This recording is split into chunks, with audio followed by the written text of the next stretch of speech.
Well, thank you very much indeed, Richard, for your introduction. I'd like to acknowledge the traditional owners of the land and pay my respects to their elders, past and present.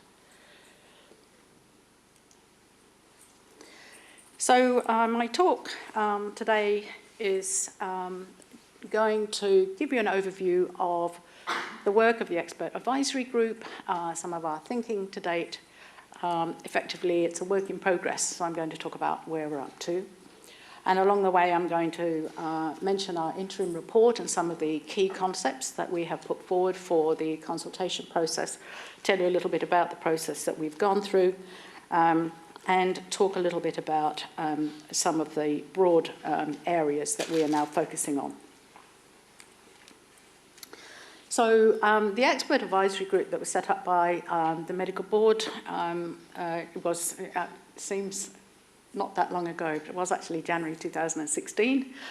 And we were asked to consider contemporary international practice and research that related to revalidation, to provide an interim report, which was effectively a report about our research and practice findings, but also to start thinking about options for revalidation, and that was to go through a consultative process. And then we're now in the position where, by the middle of this year, we are aiming to provide to the Medical Board our final report and recommendations. So the Expert Advisory Group consists of independent members. We were asked to go in there with a sort of clean slate, not have any prior assumptions, particularly to think about what we need to do in Australia from the Australian perspective. What does the Australian environment require? And certainly not, if you like, transporting or transposing somebody else's solutions over to Australia and saying, well, we ought to do this because somebody else is doing it. We needed to be quite clear about what we were trying to achieve, what's the conceptual basis of the way that we're thinking about this problem, what is the evidence, and then what are the opportunities. And I should say that Richard is one of the members of our Expert Advisory Group. So we wanted to add value, we wanted to think about future models. We wanted to think about what stakeholders might like to respond to.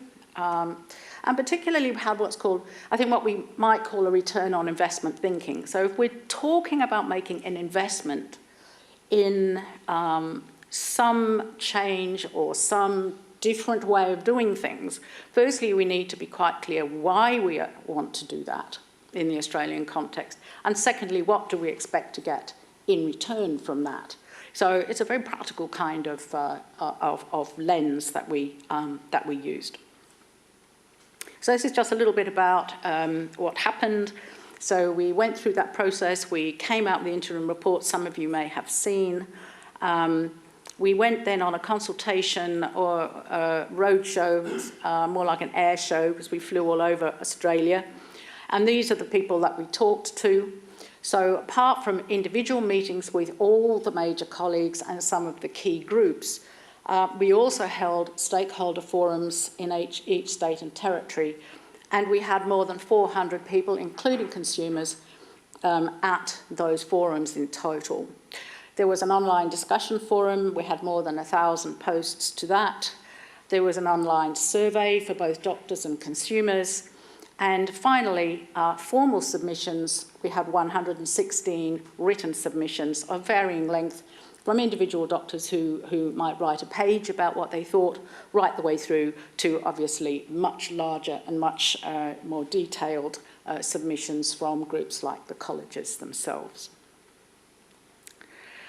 Now, in the middle of all of this, we do report and we, if you like, road test our thinking with a wider group known as the Consultative Committee. I'm not going to read through all of these, but just you can sort of scan down the list here and see that there's a wide range of groups represented on this committee.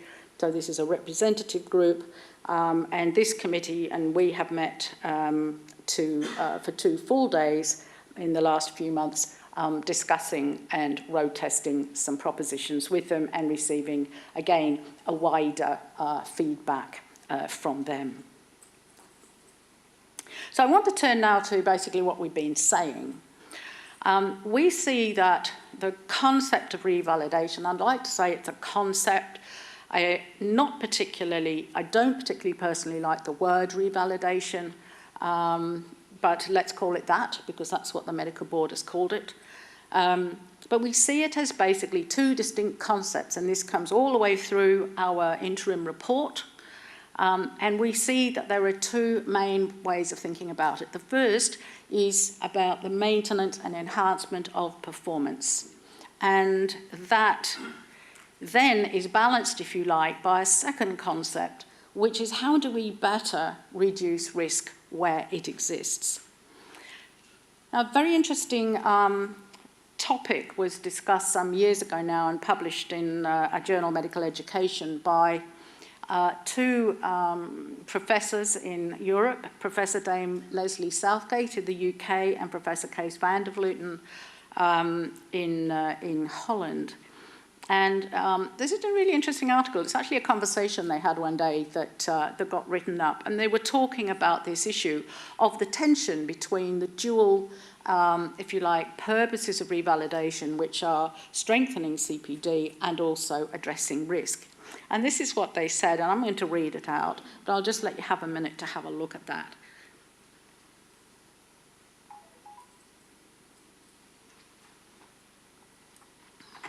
So what they're talking about here is that the prime aim is the lifelong learning, the assurance of lifelong learning, and making sure that continuing professional development is part of the way that we can assist doctors to continue to maintain their professional standards. On the other hand, they turn to this issue of risk. And of course, the regulator is interested in the issue of public safety. And what they say in their conversation is that these two concepts should be firewalled or treated quite separately, that they are not convinced that there's a one-size-fits-all approach which kind of does everything. And we'll mention the British approach as I go along, but I think those of you that are aware, are people here fairly familiar with the British approach?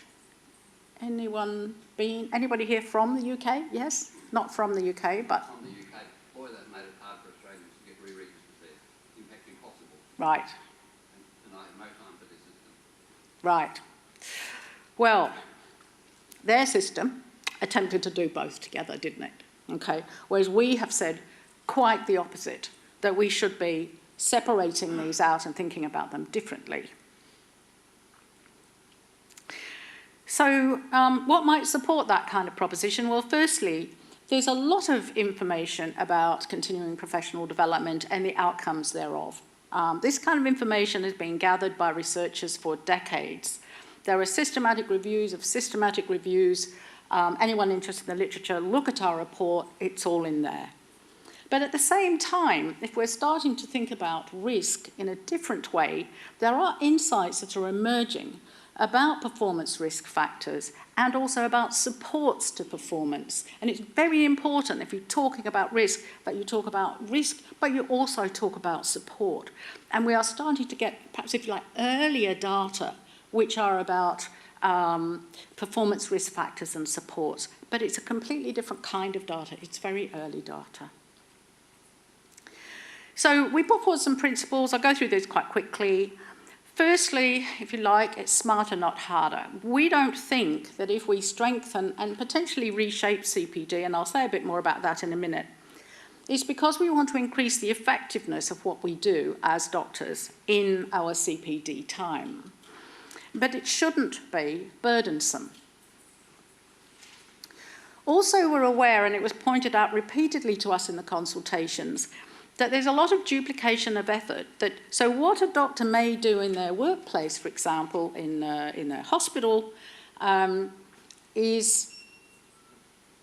could be thought of and is a form of continuing professional development, but isn't called that or isn't necessarily recognised as that.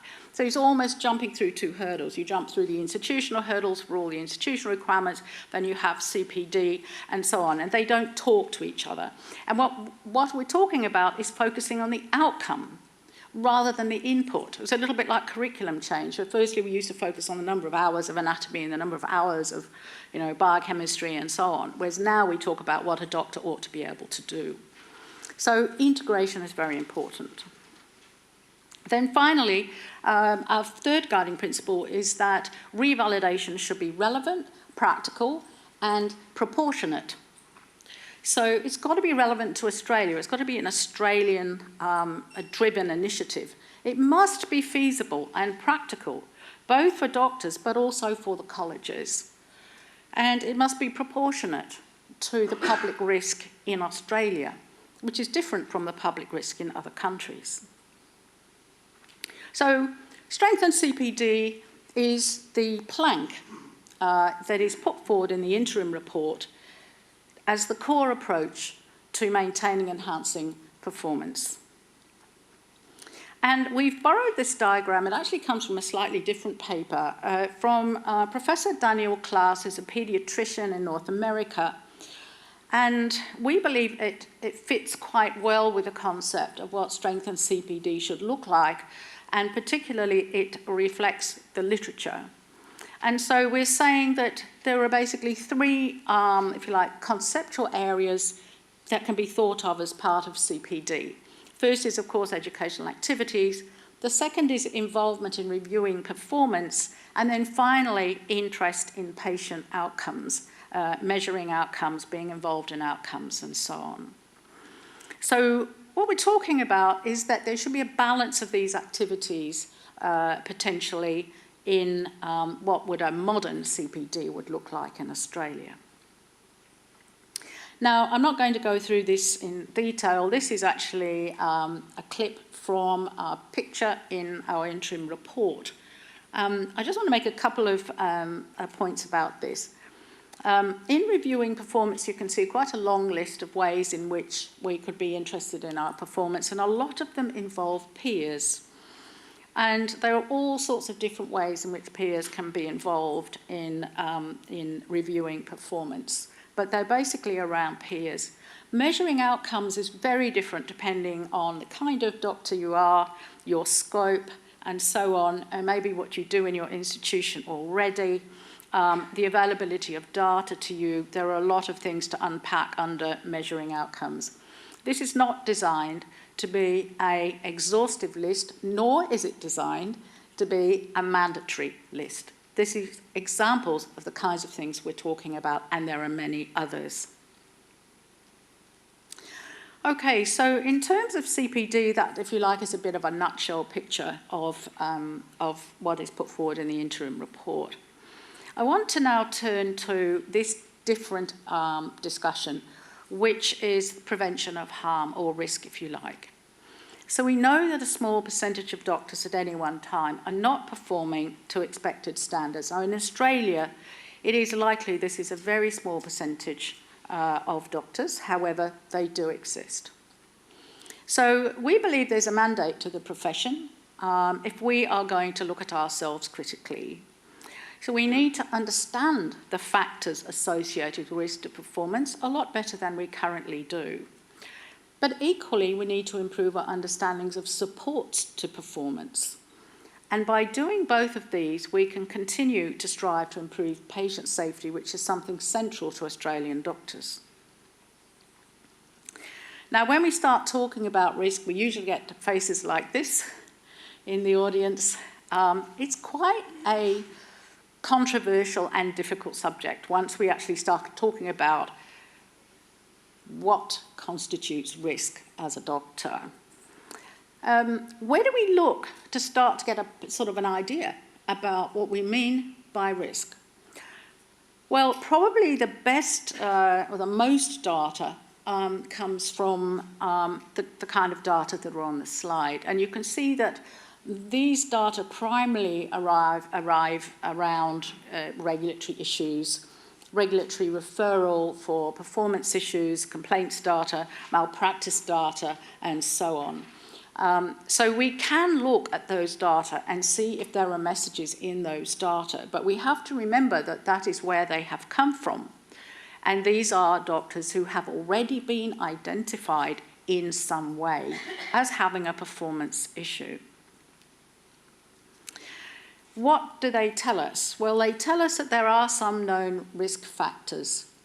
Older age, number of prior complaints and time since last complaint, and this is data that has been recently done on the Healthcare Complaints Commission, data over 10 years by Bismarck and her colleagues.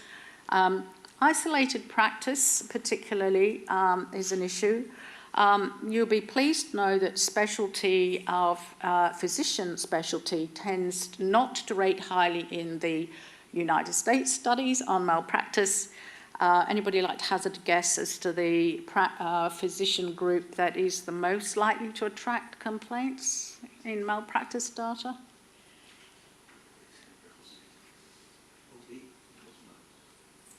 Call that? Cosmos. Cosmetic physicians, well, surgeons in general, and least is actually anaesthetists in many studies. And interestingly, in the British data in particular, and in the malpractice data,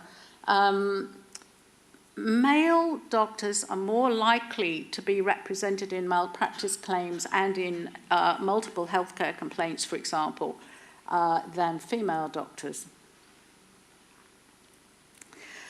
Now, there is a group of doctors who are complaint prone, and there have been some studies on this. I won't go into in the detail, but I can in the discussion if you wish.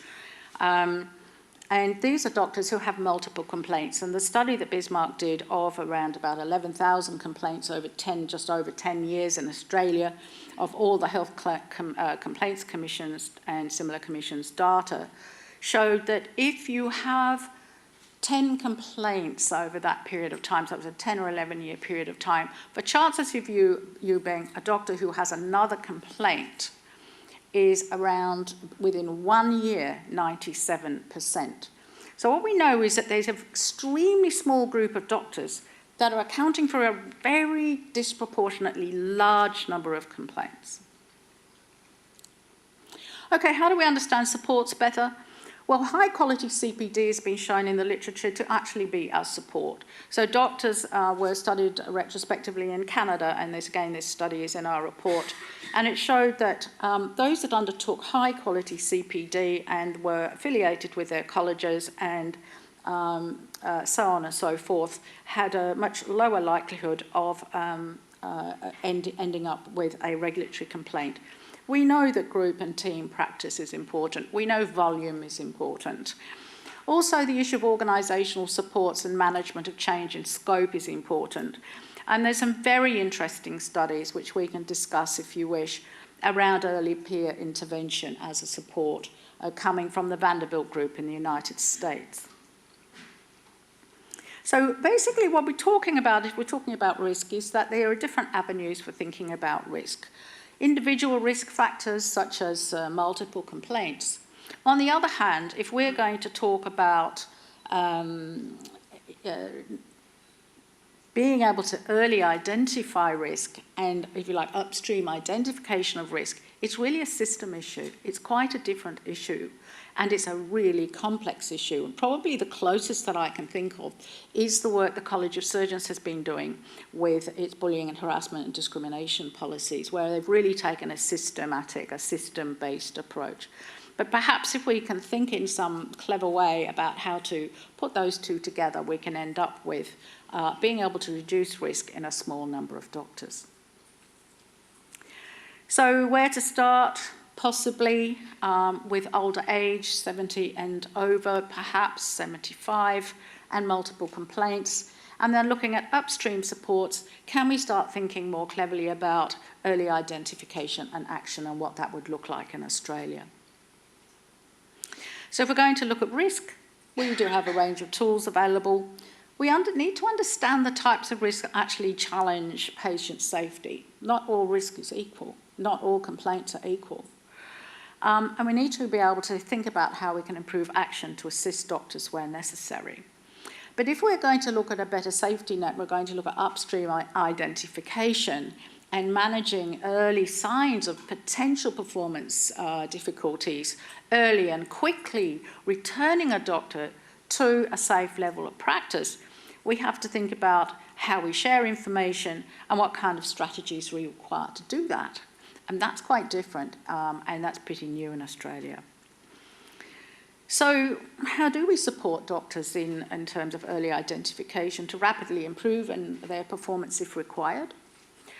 Who could be responsible for this? What kind of action do they need to take, and at various levels, and how does that look? And what kind of action do we need to undertake? Now I'm going to finish by what I call a bit of a regulatory speedometer. And I want to point out the differences, very briefly, between different countries. And I'm going to start on the left-hand slide, which if effectively I've just called it now. Where is the EAG heading towards? Well, we're heading to slightly to the right of now. Why? Because probably we are starting to pay attention to these difficult concepts that surround risk and what we need to understand and know in Australia before we can better manage risk. So I put us a little bit across the way there. And of course, we're talking about reshaping CPD. I'd like to mention Canada. Canada has a very strong CPD culture and structure across all of its colleges. Canada, however, looks at risk a little bit differently from other countries. So, for example, in one of the states and provinces of Canada, and this has been going on for around 30 years now, not only do they rely on CPD, but they also add random screening of doctors. So I, as a GP in Canada, can expect in certain states multi-source feedback and in other states a peer visit every 5 years when my number comes up. It is mandatory. However, it is largely educational, and surveys of doctors have shown that they actually find it to be so. A number of doctors are picked up through that screening as potentially having a performance deficit, which is then addressed in different ways. Now, once a doctor in Canada turns 65, they are automatically visited or undertake an MSF, and the frequency by which they do so increases to 3 yearly. So they kind of add this additional layer. So I put them a little bit further across the regulatory diagram. And finally, on the right-hand side, I have been so bold as to put the United Kingdom. The United Kingdom, all doctors do the same thing, effectively. So they do an annual appraisal, which lasts at least an hour with a person called an appraiser, and where they go through their professional development plan and they produce a suite of information, and that is drawn from a list of mandatory requirements. And over time, they must go through those things. And they involve things like compulsory multi-source feedback, compulsory review of critical incidents, and so on and so forth. This is a very highly tuned regulatory system. So effectively, every doctor has to do it, and that is what the profession has now been required to undertake.